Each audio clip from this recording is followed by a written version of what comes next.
चमारों को कौन सा अनूठा पुरस्कार हिंदू जनता हिंदू संगठन द्वारा दिया जाना चाहिए? उत्तर, जो आज चमार या हरिजन जिनको कहते हों, जो कमज़ोर और शूद्र वर्ग हैं, उन्होंने हजारों हजार वर्षों से हिंदू धर्म की डोर को थामे रखा। यहाँ तक कि हिंदू धर्म द्वारा किए गए छुआछूत भेदभाव के दंश को भी उन्होंने बहुत ही बुरी तरह से झेला। यहाँ तक तो ठीक था, लेकिन उनकी परीक्षा सबसे बड़ी तब हुई जब पिछले 1000 साल में मुस्लिम, मुग़ल, सल्तनत काल और अंग्रेजी काल में उनके धर्म के ऊपर हिंदुस्तान पर धार्मिक रूप से आक्रमण किए गए। सल्तनत काल और मुग़ल काल में मुस्लिम धर्म का सबसे ज़्यादा फैलाव हुआ। मुस्लिम धर्म ने इस काल में सबसे ज़्यादा कमज़ोर, अछूत, निम्न वर्ग के लोगों को अपना शिकार बनाया और उनको मुस्लिम धर्म में परिवर्तित कर दिया। ज़्यादातर मुस्लिम इस समय जो हिंदुस्तान में हैं वो पूर्व में हिंदू ही रहे हैं और उनमें से भी ज़्यादातर निम्न वर्ग, शूद्र वर्ग और छुआछूत के दंश को झेलने वाले वर्ग से रहे हैं, जिनको हम चमार भी कहते हैं। यहाँ पर ये देखने वाली बात है, फिर भी बहुत बड़ी आबादी जो SC ST की 21-22% है, आज भी हिंदू समाज में है और अपने को हिंदू कहलाती है, हिंदू मानती है। फिर ये सोचो कि इतने धार्मिक प्रलोभनों के बाद, इतने धार्मिक परिवर्तनों के बाद और इतने धर्म को न बदलने के कारण उन पर किए गए अत्याचार के बाद भी आज यह शूद्र वर्ग हिंदू धर्म में सम्मिलित है, अपने को बनाए हुए है। ईसाई काल में या अंग्रेज़ों के काल में ईसाई धर्म का फैला हुआ और तमाम शूद्र वर्ग को ईसाई बनाया गया। इसके बाद भी यह वर्ग अपने आप को हिंदू धर्म में बनाए हुए है, जिनको SC ST या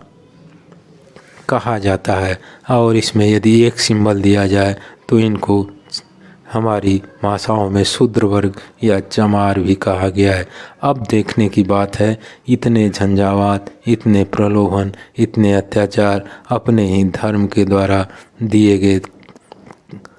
छुआछूत के दंश और कष्ट को झेलने के बाद भी यदि यह चमार वर्ग 21% हिंदू धर्म में आज भी शामिल है, तो ये हिंदू धर्म में उसके द्वारा किए गए बलिदान को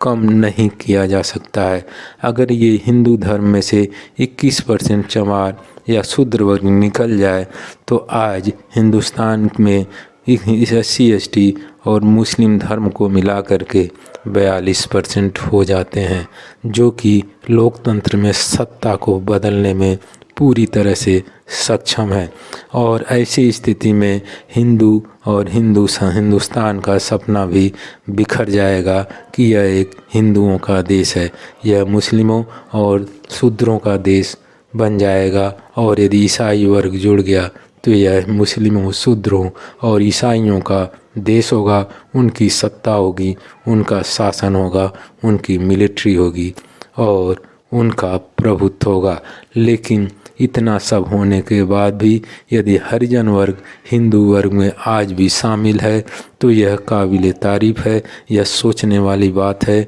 कि इतने अत्याचारों, इतने छुआछूत के दंश और इतने उनके साथ किए गए, इतिहास गवाह है, उनके साथ किए गए अमानवीय व्यवहार के बाद भी वह हिंदू धर्म में बना हुआ है। ऐसे में वह समूह जो हिंदू धर्म में आज भी बना हुआ है, शूद्र वर्ग, SC ST वर्ग और हरिजन वर्ग, कम से कम इतना तो हकदार बनता है कि उसको हिंदू योद्धा के रूप में, हिंदू धर्म रक्षक के रूप में उनको सम्मानित किए जाना चाहिए। और यह लेकर के चलते हैं और हिंदुत्व का नारा देते हैं, लेकिन उनका ध्यान इस तरफ कभी नहीं गया कि हिंदू धर्म रक्षक के रूप में उनसे ज़्यादा उनका योगदान है, उस शूद्र वर्ग का योगदान है, उस हरिजन वर्ग का योगदान है, उस चमार वर्ग का योगदान है, जिसने इतनी कठिन परिस्थितियों, इतने कठिन व्यवहार और इतने छुआछूत का दंश झेलने के कारण और साथ ही साथ इतने अन्य धर्मों के धार्मिक प्रलोभन को ठुकरा देने के बाद भी आज भी समाज में, आज भी हिंदू समाज का अंग है। तो ऐसी स्थिति में उसके इस बलिदान को कम आंका नहीं जाना चाहिए और इस शूद्र वर्ग, इस चमार वर्ग को हिंदू धर्म योद्धा, हिंदू ध्वजवाहक का सम्मान दिया जाना चाहिए। और ये हिंदू हिंदू चिल्लाने वाले हिंदू संगठनों को सोचना चाहिए कि वास्तव में क्या यह कहना गलत है कि आज भी वह वर्ग, यह वर्ग हिंदू में समाया हुआ है, हिंदू धर्म में बना हुआ है, तो ये उसकी महत्ता को कम नहीं करता, बल्कि हिंदू धर्म की एकता, हिंदू धर्म के जनसंख्या और हिंदू धर्म की संख्या को इंगित करता है। और जिस देश में लोकतंत्र हो और जिस देश में संख्या बल के आधार पर सरकार बनती हो, कानून व्यवस्था चलती हो, मिलिट्री और शासन बनता हो, यदि उस संख्या बल को हिंदू धर्म से निकाल दिया जाए या वह संख्या बल आज हरिजन चमार शूद्र संख्या बल आज अपने इतिहास को पढ़ करके कुंठित हो रहा है, कुपित हो रहा है और उसने सामूहिक रूप से हिंदू धर्म को छोड़ दिया, तो ऐसी स्थिति आएगी कि इस देश में, इस हिंदुस्तान में हिंदू होते हुए भी हिंदू अल्पसंख्यक होगा और हिंदू मुस्लिम और ईसाइयों का गठजोड़ बहुसंख्यक होगा। हिंदुओं में SC ST वर्ग, मुस्लिम वर्ग और ईसाई वर्ग का गठजोड़ बहुसंख्यक होगा और इनकी सरकार भी बन जाएगी। सरकार बनते ही सारी व्यवस्था पलट जाएगी और ये हिंदुस्तान का हिंदू, जो हिंदू हिंदू चिल्लाता है, उस हिंदू को समझ में आएगा कि अब ये हिंदुस्तान देश भी उससे बाहर हो गया है और हिंदुस्तान में ही वह अब अल्पसंख्यक के रूप में मौजूद है। तो ऐ हिंदू, हिंदू चिल्लाने वाले हिंदू संगठनों, तुम्हारा, आपका यह दायित्व है कि इस वर्ग को आगे बढ़ के गले लगाओ और इस वर्ग को हिंदू धर्म ध्वजावाहक, हिंदू शक्ति के प्रतीक के रूप में इनको पुरस्कृत करने का, इनके ग्रुप को पुरस्कृत करने और गले लगाने का काम करो। नहीं तो तुम्हारा हिंदू हिंदू, आपका हिंदू हिंदू चिल्लाना भी व्यर्थ होगा और नखार खाने में तूती की आवाज़ की तरह से आने वाले समय में हिंदू इस देश में अल्पसंख्यक होगा और ईसाई, मुस्लिम, शूद्र वर्ग और अन्य पिछड़ा वर्गों का गठबंधन ही इस देश पर राज्य करेगा और हिंदुओं की ध्वजा को आगे ले जाने का सपना भी चकनाचूर हो जाएगा और इसी देश में हिंदू अल्पसंख्यक के रूप में एक कोने में बैठे हुए अपने अतीत को देख रहा होगा, सूनी आँखों से अपने अतीत को, आकाश को देख करके दुखी हो रहा होगा कि मैंने क्या किया कि एक देश जो हिंदुस्तान के नाम से जाना जाता था, आज वह हिंदुस्तान भी